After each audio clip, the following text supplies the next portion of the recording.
comment on va préparer ces premières décorations sans se ruiner? Je m'appelle Liliane, je suis une décoratrice de fêtes, organisatrice d'événements et formatrice. Et dans ce profil, je t'enseigne à devenir décoratrice professionnelle en organisant des fêtes éco-responsables qui ne produisent pas de déchets. Abonne-toi pour apprendre à gagner de l'argent avec ta passion par la décoration des fêtes. Oh, vous êtes une décoratrice de fêtes en démarrage ou vous pensez, là, vous réfléchissez, ah, je vais me lancer, mais je connais pas les métiers. Je pense à tous les coûts de décoration parce que là, on commence, on n'a pas beaucoup d'argent. Les peu d'argent qu'on a, on a peur d'investir, on sait pas en quoi investir, hein, où il faut mettre notre argent au départ. On commence à regarder Pinterest, hein, Pinterest, Instagram, plein de belles photos de décoration magique avec plein de lumière sur les plafonds, des fleurs naturelles qui tombent partout, des housses de chaises, des nappes, toutes des voiles qui coûtent d'une fortune et on se dit oh non, comment j'ai jamais l'argent pour faire ça. Et on veut démarrer, mais on n'a pas encore de photos, on n'a pas encore de rien à partager pour aller chercher nos clients. On veut impressionner nos clients, hein, on veut impressionner les gens pour montrer de ce qu'on est capable de faire. On veut des belles photos pour partager sur les réseaux sociaux. Alors, comment on va préparer ces premières décorations sans se ruiner? Utiliser des objets. Ça, c'est une autre astuce pour décorer vos fêtes sans se ruiner, ok, au démarrage. Utilisez les objets de manière inusitée. Qu'est-ce que ça veut dire ça? Une table n'a pas besoin de servir comme table. Hein?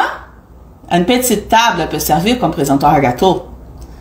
Oui, vous allez mettre votre gâteau en évidence. Hein? Une couverture d'enfant dans un thème quelconque, elle peut servir de panneau de fond. Hein? Un vase à l'envers peut servir de présentoir à gâteau. Donc, vous voyez, utiliser les objets de manière inusitée. Pas pour ce qu'ils sont faits, mais pour d'autres choses. Donc, les cadres photos, j'adore. Hein? Vous avez un tuto d'éco-écolo que vous pouvez chercher dans mes chaînes qui je montre comment faire un plateau avec un cadre photo. Et les cadres photos, utilisez pas pour mettre une photo. Utilisez comme plateau, par exemple. Utilisez pour mettre les prénoms de l'enfant. Utilisez pour d'autres choses.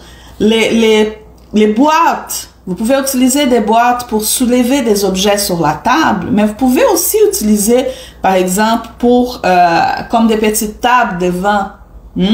Donc, vous pouvez utiliser, par exemple, les rideaux. Ah, vous dites, Liliane, je voulais tellement une nappe bleue, mais je n'ai pas de nappe bleue. Et là, dans la chambre de ton enfant, tu as un rideau bleu. Vas-y, utilise ton rideau bleu. Je dis pas, peut-être pas pour les louer, vos rideaux de la chambre de votre enfant, mais pour installer une fête dans ton salon, prendre tes premières photos, pourquoi pas? J'ai déjà fait beaucoup ça. OK? Donc, quand vous achetez une nappe, vous pouvez l'utiliser comme panneau de fond, vous pouvez l'utiliser comme jeté, vous pouvez l'utiliser comme nappe, vous pouvez l'utiliser toute tordue sur la table, ça va faire un effet différent. Par exemple, si vous faites une thématique qui est en lien avec une forêt, vous avez une nappe verte et là vous allez installer ça sur une table pique-nique. Mettez pas de nappe, utilisez la nappe toute tordue sur la table, ça va remplir les espaces vides. Vous comprenez? Donc, utilisez des objets qui sont pour une fonction X d'une manière inusitée. Hein? Notez ça. Et si vous faites, envoyez-moi vos photos. Je veux voir qu'est-ce que vous allez faire avec des objets utilisés autrement. D'accord? As-tu aimé ce contenu? Abonne-toi pour ne pas manquer les prochains.